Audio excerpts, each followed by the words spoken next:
Welcome, FNews57 here. Once again, I'm back on Call of Duty Black Ops 6. We're playing some zombies. Yes, I am on the Xbox Series X. Today, I am going to be showing you what is now made all of these zombies camos ridiculously easy. Like, this has absolutely removed the grind, at least the difficult part, from getting your Nebula camo. So remember all of those pesky critical kills that you have to do?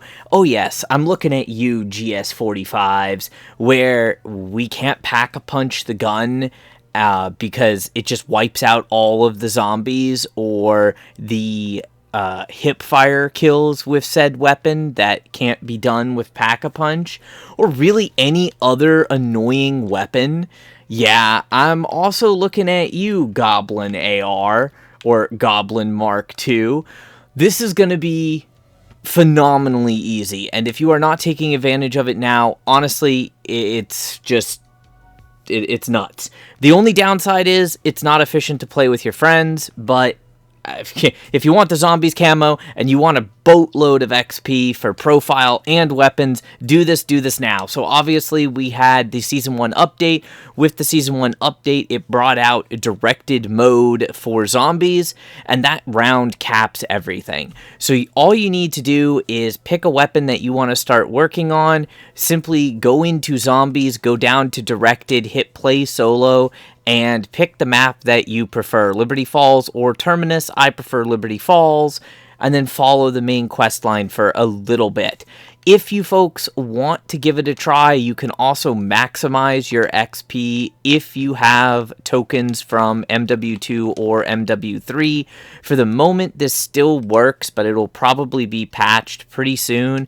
If you go into the Battle Royale mode, your Warzone mode, you will be able to pull up your token menu, and as you can see, I have plenty of tokens for double XP and double weapon XP from MW2 and MW3. You can activate those tokens and then go back to Black Ops 6, go back into zombies, and you will notice that whatever tokens you activated, I only did the double XP for my profile, but you can do weapon XP, and you can also do Battle Pass if you have those tokens. For the moment, again, I really feel like they're going to patch that soon, but those tokens will be active. So, I already have my match set up just to save a little bit of time. I'm going to reload my save file here and show you exactly what is so great about this.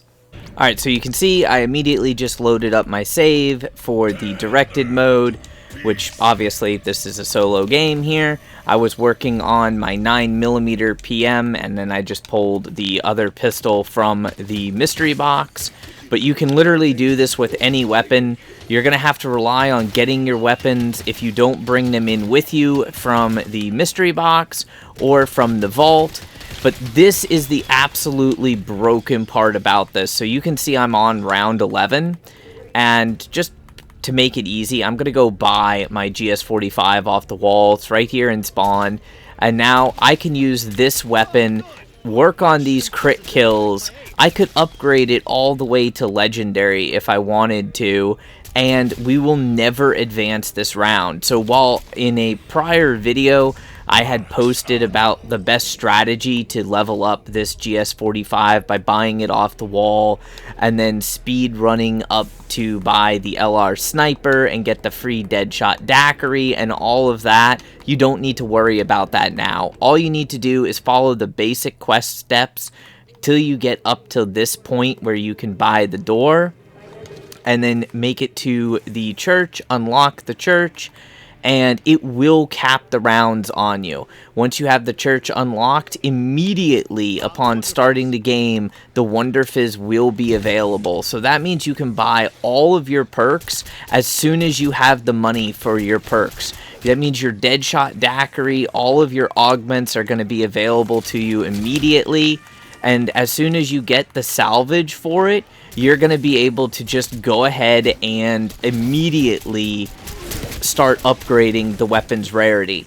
The best part is, these zombies will never become any more difficult than what the round is capped at. So as long as you do not advance to the point where you build the wonder weapon for this map, you will never advance the round beyond 11, which is going to give you relatively slow moving zombies, a good mix of all types of zombies except for elites. That is literally the only zombie that we cannot get here, and we cannot farm. We can farm vermins, we can farm regular zombies, armored zombies. Special zombies are a little bit harder to do, but it is entirely possible to do them as well. We just cannot do elites. That's like the only one. And I guess technically parasites, because parasites are not available on Liberty Falls, but you could use this exact same strategy if you felt like it and go ahead and do it on the Terminus map. You'll pretty much get one mangler almost every single game or every single wave. And then you'll have about 30, at most 40 seconds or so where no zombies will spawn. And then it's going to immediately just throw you wave 11's worth of zombies all over again. So there's that mangler again. I would say he spawns maybe once every...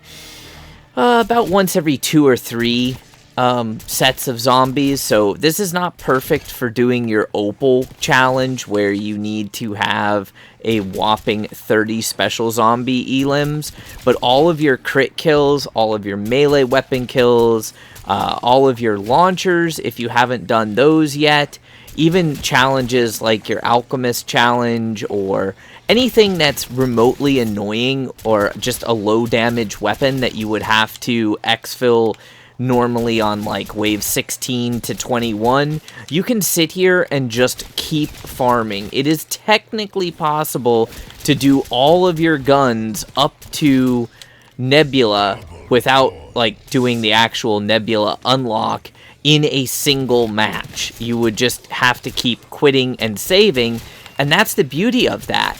As soon as we're done with one of these guns, we can just grab a different gun and flip the round and then go down to save and quit.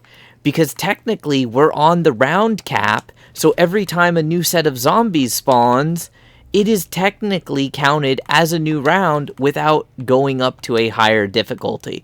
So you're never going to have a really super hard time killing, even with a gun that you can't pack-a-punch. And if it is a gun that you can pack-a-punch, well, go right ahead and pack-a-punch it, because you can do that too without advancing the round count. It is worth noting that be very careful about buying items from the crafting table, because there is currently a bug in the game, which is very annoying. It just showed up today with the day 1 after patch for season 1, where it will take your salvage but only give you one of the item that you're trying to craft. So just be aware of that. And if you want to use double profile XP tokens like I am, they count down in real time. So you can see in the bottom right, we have 23 minutes left on that token. And you need to make sure that you actually save and quit your game with at least 1 minute left on your double XP token, so that when the game loads you out and shows you your XP, it actually shows you your double XP. I learned that the hard way and quit with like 30 seconds left on my token, at which point I was unable to get my double XP and I only got base value XP. That does differ with leveling the weapons, because weapon XP is awarded the moment that you make the kill. So if you're running a double weapon XP token to level up some of these guns that just take forever to hit level 45, then you can just, you know, keep staying in the game and killing stuff. But if you're running the double profile XP tokens for, well, however long they actually let us do this for, then you want to make sure that you quit. You save and quit the game. Or technically you could die out, but there's no point. At least 1 minute remaining on that timer. And then we can get gumballs in this mode. It is possible even to get ultras. You can hit the box and get all sorts of different weapons. I recommend, if you're doing this, that you stay on round 11 or 12 at the most, and you have one gun that you use to kill the manglers that needs to unlock Opal camo, And then you have one gun that you just need to get your crit kills or regular kills with, and that way you can do it the most efficient manner possible. I really hope that you enjoyed this. I'm going to show a few of these camos unlocking just so that you can see that it does work. Of course, you can pull up the weapon stats menu in-game and keep track of exactly how many critical kills you have, or, you know, how many total elims you have, depending on what you're working on. And definitely do me a favor, let me know in the comments section below what you think of this method, because personally, while this is the absolute easiest hands-down method to work on getting these camo challenges unlocked while still getting full XP for our zombie kills, if you're trying to reach, you know, master prestige, now that, you know, the frenzied guard god mode isn't as much of a thing, this is a dang good way to do it. Unfortunately, it does get a little boring if you're like me and you want to play with your friends. There just really isn't enough zombies to keep at this in a multiplayer game, so you're better off just sitting here by yourself farming zombie kills, and in all honesty, that can get a little boring, but it is effective. Let me know what you think, and if you enjoyed the video, leave a like on it. Please help me out with that. Maybe a spicy comment as well. Share it with your friends. You know the drill. Till next time, stay frosty. So right now, just to show, I have achieved 457 critical kills with the GS5, and I have 1 minute left on my double XP profile token. I'll go ahead and save and quit the game. So that was about almost 500 critical kills with, honestly, one of the most annoying weapons to get them with, since we can't pack-a-punch it, in... well, the game timer was 27 minutes, but with loading time and explanation, say 25 minutes, pretty darn good. You get a good amount of Battle Pass XP for this. You also get a good amount of Profile XP, and there's our double XP. So 21,630 XP from that. We did unlock our Whiteout Camo Challenge, and now, if you want, you can go straight back into the game.